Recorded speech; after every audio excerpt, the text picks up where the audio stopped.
It was the most anticipated wedding of the year in Madrid's high society, and the Ritz Hotel glittered with golden lights and guests dressed in suits that cost more than the average person's annual salary. Cristina Velázquez, wife of the CEO of one of Spain's largest pharmaceutical companies, had organized every last detail for her daughter's wedding. But there was one detail nobody knew, except her. She had invited Elena, the housekeeper who had worked in her home for 3 years, with the sole purpose of humiliating her in front of everyone. She wanted them all to see the difference between them. She wanted to laugh at her with her high society friends. But when the doors to the grand hall opened and Elena entered, a silence fell over the room like an icy blanket. The woman everyone knew as the humble employee who cleaned the floors was wearing a black dress with a golden cape that seemed designed for a queen. Necklaces that shone brighter than those of any other woman present, and she walked with the confidence of someone who knows exactly who they are. Cristina paled because that woman she had wanted to humiliate was actually the richest person in the entire room. If you're ready for this story, write in the comments where you're watching this video from. Elena Mendoza was 42 and had hands that knew hard work well. For the past 3 years, she had worked as a housekeeper in the Velázquez mansion in Madrid, an imposing residence in the exclusive neighborhood of La Moraleja that seemed more like a museum than a home, with its paintings by famous artists, antique furniture, and gardens designed by Europe's best landscapers. Every morning she arrived at 6 a.m., when the city was still asleep. She cleaned every corner of that immense mansion, ironed mountains of designer clothes, cooked meals that were often barely touched, and each night returned to her small apartment in Vallecas with an aching back and a heavy heart, yet strangely at peace with herself. No one in the Velázquez household knew who Elena really was. To them, she was just the cleaning lady, as invisible as the antique furniture she dusted carefully each day, as useful as a luxury appliance, as replaceable as a pair of used gloves tossed without a second thought. They treated her with that cold, distant courtesy the rich reserve for those who serve them, never rude enough to be accused of bad manners, never kind enough to make her feel like a human being worthy of consideration. But Elena had a secret she had fiercely guarded for 15 years. A secret that would have shaken the foundations of that house had it come to light. Before becoming a housekeeper, she had been Elena Martínez de Os, heiress to one of Spain's oldest and most respected industrial families. Her father, the legendary Antonio Martínez de Os, had built an empire in the textile and fashion sector worth hundreds of millions of euros, employing thousands across the peninsula. She had grown up between a stunning villa in Marbella overlooking the Mediterranean, exclusive holidays in Ibiza and Saint-Tropez, and private schools in Switzerland, where she studied with the children of European royal families. Everything changed 15 years ago when she discovered that the man she loved madly, the one she believed would marry her and with whom she would build a family, only wanted her for her money and connections. Marco Santamaria was as handsome as a movie star, as charming as only the most skilled manipulators can be, and completely without scruples or conscience.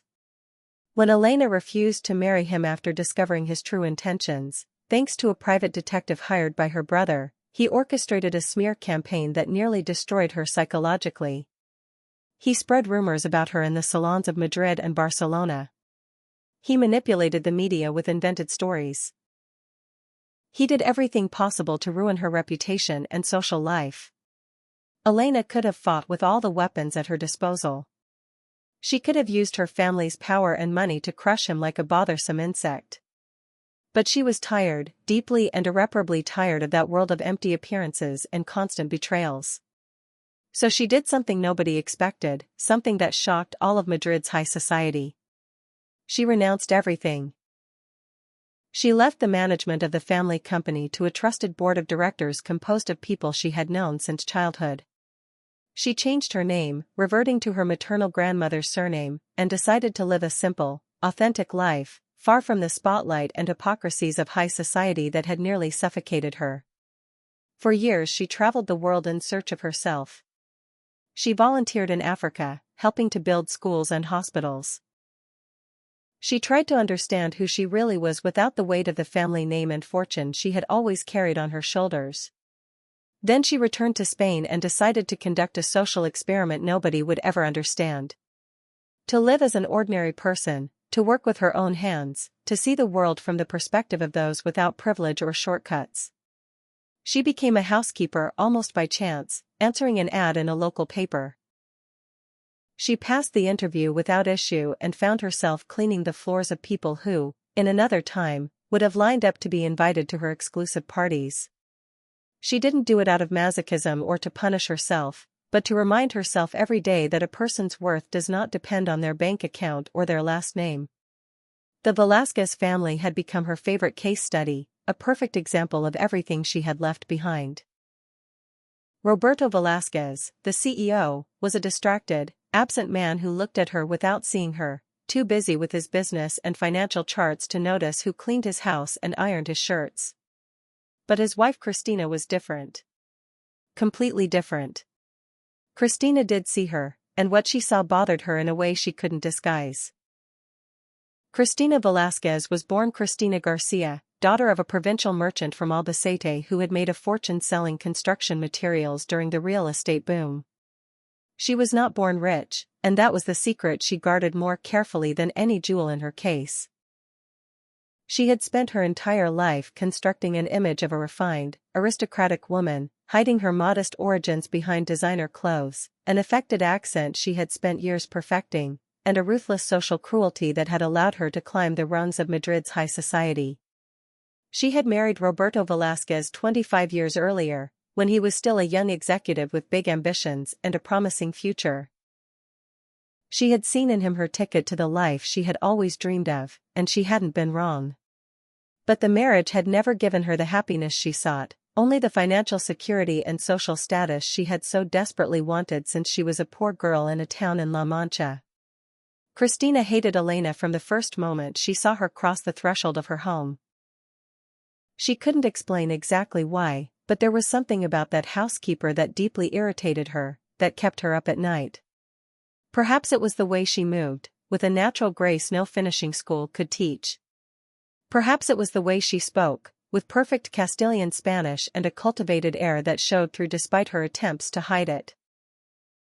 Or perhaps it was simply because Elena, despite being a housekeeper, seemed more comfortable in her own skin than Cristina had ever been in her entire life. Cristina had spent years trying to humiliate Elena in small, daily ways. She made her redo already perfect work, inventing non-existent flaws. She criticized her in front of guests for mistakes she hadn't made. She spoke to her with that condescending tone she used to make others feel inferior. But Elena never reacted as she expected. She accepted everything with a serene smile that drove Cristina even crazier, because she couldn't get to her, she couldn't make her feel small as she wanted. When her daughter Valentina announced her engagement to Alejandro Martínez de Os, a descendant of one of Spain's wealthiest families, Cristina saw the perfect opportunity for the final blow. The wedding would be the social event of the year, with all the important names of Spanish high society, and she would invite Elena, the housekeeper, as a guest. Not out of kindness, of course, Cristina didn't know that word.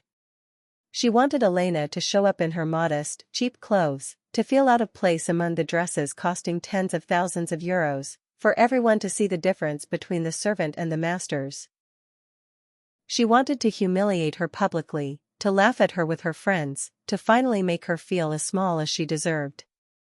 She gave Elena the invitation with a venomous smile, telling her it would be nice if she came, that after all she was part of the family in a certain sense.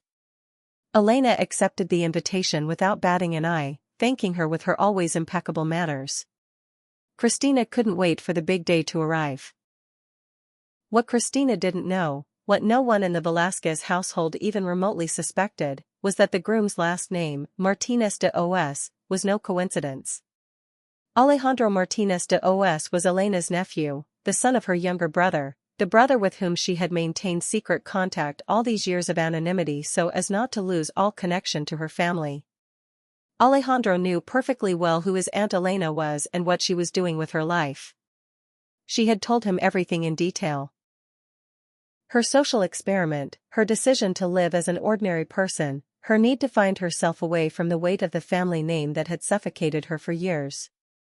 He had understood and respected her from the start and had kept her secret faithfully, without telling a soul. But when he learned that his aunt was working as a housekeeper, precisely in his fiancée's family home, and that Christina had invited her to the wedding with the obvious intention of humiliating her publicly, something in him rebelled with force. He called Elena and told her it was time to end that farce once and for all, that he couldn't allow that petty, cruel woman to treat her that way on his wedding day. Elena thought long and hard before making a decision. For 3 years she had endured Christina's small cruelties with an almost saintly patience that sometimes surprised even herself. But perhaps Alejandro was right. Perhaps the time had come to show who she really was, not out of revenge or wounded pride, but because continuing to hide was beginning to feel like a form of dishonesty toward herself and others. In the days leading up to the wedding, Elena made some calls she hadn't made in 15 years. She contacted her personal stylist, the one who dressed movie stars and European princesses, who was overjoyed to hear from her again. She took some of the family jewels she hadn't touched in years out of a safe in Switzerland, unique pieces worth more than the entire Velázquez mansion combined. She booked an appointment with Madrid's best hairdresser, the same one who styled television presenters and the country's most famous actresses. For the first time in 15 years, Elena Martínez de Os was about to return to the world she had fled. The wedding day finally arrived, and Madrid's Ritz Hotel shone like never before under the blue December sky. Europe's most expensive flowers decorated every corner of the hall. An orchestra of conservatory musicians played classical music with impeccable mastery. Waiters in white gloves served champagne costing hundreds of euros a bottle, moving silently like ghosts among the guests. Are you enjoying this story? Leave a like and subscribe to the channel. Now let's continue with the video. The attendees were the cream of Madrid and Spanish society, industrialists whose names appeared on the front pages of financial newspapers, top-level politicians moving discreetly among the tables, celebrities from the entertainment world, aristocrats with surnames dating back to the Middle Ages and family trees longer than the history of Spain itself. Christina was in her natural element, finally at the center of the attention she had always desperately desired. She wore a peach-colored dress signed by one of the most famous designers of the moment, jewels she had chosen with an obsessive fervor to impress her social rivals, and a triumphant smile she couldn't hide even when she tried to appear modest. Her daughter Valentina looked gorgeous in her French lace wedding dress that cost as much as an apartment on the outskirts, and she was finally the mother of the most envied bride in all Madrid. She had already prepared the venomous remarks she would make to her friends when Elena arrived in her modest, cheap little dress. She could already picture the housekeeper in her simple, outdated clothes, out of place like a fish out of water in that sea of elegance and wealth, trying to hide in a dark corner while everyone looked at her with pity or poorly disguised contempt. Then the grand golden doors of the hall opened with a slow, theatrical movement, and the elegant murmur of the guests died abruptly, like a candle blown out by the wind. Elena entered the room, and it was as if time itself had stopped in respect for her presence. She wore a black dress of pure silk that seemed to flow over her body like spring water, fitted in all the right places, elegant without being vulgar, sophisticated without being ostentatious. Over the dress she wore a golden cape that shimmered with every movement, as if woven with threads of real gold, creating a dramatic contrast that captured every gaze in the room. Around her neck was a necklace of diamonds and Colombian emeralds that alone was worth more than an apartment in downtown Manhattan, a unique piece from the Martínez de Os collection that hadn't been seen in public for 15 years. The matching earrings captured the light from the crystal chandeliers and refracted it into 1,000 tiny rainbows. Her hair was swept up in an elegant yet seemingly simple style that had required 3 hours of work from Madrid's best hairdresser. But it wasn't just the expensive clothes and priceless jewels that left every guest breathless and speechless. It was the way she walked with a regal confidence that no etiquette course or designer dress could ever buy or teach. It was the serene, self-aware expression on her face, the look of someone who knows exactly who they are at their core and needs nobody's approval to feel complete. It was the impossible, incomprehensible transformation from invisible housekeeper who cleaned floors to undisputed queen of Madrid's most elegant room. Christina paled so visibly and so quickly that one of her closest friends asked worriedly if she was all right and needed to sit down. She couldn't process what was happening before her eyes. Her brain was paralyzed by shock. That splendid, regal woman could not be Elena, the quiet housekeeper who cleaned her floors and ironed her sheets. There had to be a mistake, a bad joke, something to explain that absolute impossibility. But reality was about to hit her with the devastating force of a high-speed train. Christina felt her entire world collapsing like a house of cards in a hurricane. Elena Martinez de Os. The Elena Martinez de Os, whose legendary name appeared in business magazines as one of the country's most brilliant and influential entrepreneurs. The one who had mysteriously renounced public life 15 years earlier under circumstances nobody had fully clarified. The one whispered about in high society salons as a woman of innate elegance and unparalleled culture.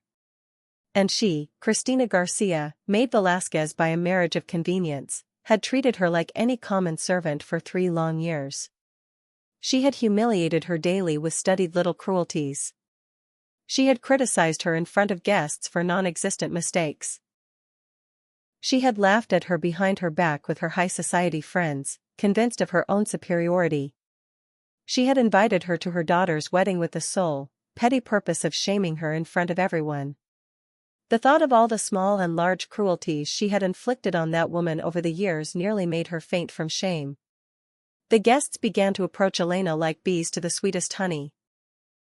The same guests Christina had courted for years, desperately trying to impress with her designer dresses and elaborate parties. Extremely powerful industrialists lined up to shake her hand and congratulate her on her return to society.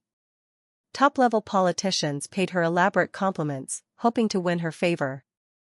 Aristocrats with millennia-old surnames treated her as an equal, because unlike Christina, Elena was truly one of them by birth, education, and personal merit. Valentina, the bride, was visibly confused and deeply embarrassed by the situation unfolding before her eyes. She looked at her mother with accusing eyes burning with shame, beginning to finally understand the magnitude of what had happened, how her mother could have treated her future husband's aunt that way for 3 whole years, how she could possibly remedy that colossal embarrassment that would make the rounds of all Madrid's salons before the night was over. Roberto Velázquez, the brilliant CEO who had never noticed anything happening under his own roof, was pale as a ghost and sweating cold despite the hall's air conditioning. He knew the name Martinez de Os very well, intimately well, because he had tried for years to establish an alliance with that legendary family without ever succeeding. And now he discovered in horror that the key he had always sought, the access to that exclusive world, had been under his roof for 3 years cleaning his floors, and his wife had thrown it away with her blind arrogance and gratuitous cruelty. Elena behaved with the impeccable grace that had always characterized her in any circumstance. She didn't make a scene, didn't seek public revenge, didn't humiliate Christina as she easily could have with a single well-placed word. She simply enjoyed the party like any other guest, spoke courteously with the people around her, celebrated her nephew's wedding with the sincere joy of a loving aunt who couldn't wait to see him happy. But when her eyes met Christina's across the crowded room, there was a moment of silent communication between the 2 women that nobody else could comprehend. Elena said nothing out loud, she didn't need words, but her gaze spoke as clearly as an open book. She knew everything Christina had done and said. She remembered every humiliation. And the simple fact of being there that night, of being who she really was the greatest and most lasting punishment Christina would ever receive in her life. The party continued for hours, but for Christina it was like living a waking nightmare from which she couldn't awaken. She saw her friends approach Elena with reverence. She saw her husband desperately trying to repair years of indifference. She saw her daughter looking at her new aunt by marriage with a mixture of admiration and shame for how her own family had treated her for so long. Toward the end of the evening, Elena approached Christina. For a moment, Christina thought the final blow had come, the ultimate humiliation she deserved after all she had done. She was visibly trembling, her makeup ruined by tears she hadn't managed to hold back throughout that endless night. But Elena said nothing cruel. She looked at her with those eyes that had seen so much of life, eyes that knew pain and rebirth, and simply told her that she hoped that night had taught her something important. She told her that a person's worth isn't measured by the clothes they wear or the work they do, but by how they treat others, especially those they consider beneath them. Then she walked away, leaving Christina alone with her thoughts and the shame burning inside her. In the months that followed, many things changed in the lives of all the protagonists of that story. Elena gradually returned to public life, taking an active role again in managing the family businesses, but she never forgot the lesson those years of anonymity had taught her, and she used her wealth and influence to help those less fortunate than herself. Valentina and Alejandro had a happy, loving marriage. Valentina developed a special relationship with her Aunt Elena, learning from her what it meant to be a strong and compassionate woman at the same time. She often visited her at the villa in Marbella, listening to her stories and advice. Roberto Velázquez finally got that alliance with the Martínez de Os family he had always dreamed of, but not thanks to his business acumen. It was Elena who proposed it, because she had seen in him a fundamentally honest man, merely too distracted to notice the important things in life. The only condition was that he treat all his employees with respect. As for Christina, her life was never the same again. The public humiliation had forced her to look inside herself for the first time, to confront the person she had become. At first she only felt rage and resentment, but with time something began to change. She started volunteering at a soup kitchen in Vallecas, far from the spotlight and judgment of her high society friends. She discovered that helping others, without expecting anything in return, gave her a satisfaction all the designer handbags in the world had never given her. A year after the wedding, Christina knocked on Elena's door in Marbella. Not to ask for favors, not to try to win her sympathy. She only wanted to sincerely apologize for everything she had done. It had taken her a full year to find the necessary courage. Elena received her at her home overlooking the sea, offered her tea, and listened as she confessed all her insecurities and fears, the reason she had always tried to make others feel inferior. In the end, Elena told her something Christina would never forget. She told her that forgiveness is earned by doing good day after day, without expecting anything in return. Not to erase the past, because the past cannot be erased, but to build a different future. Christina left that house transformed. She didn't suddenly become a saint, but for the first time in her life, she knew who she wanted to become. This story teaches us that appearances are always deceiving, and that how we treat others says everything about us. Christina spent years humiliating a woman she considered inferior, never stopping to ask who she really was. Her cruelty didn't hurt Elena, who knew exactly who she was. It only hurt herself, building a castle of lies that crumbled at the first breath of truth. Elena shows us that true strength isn't in power or money, but in the ability to remain true to oneself. But the most important lesson is that it's never too late to change. Christina, in the end, found the courage to look inside herself, and that moment of truth was the beginning of a new life. Thank you for staying with me until the end of this journey.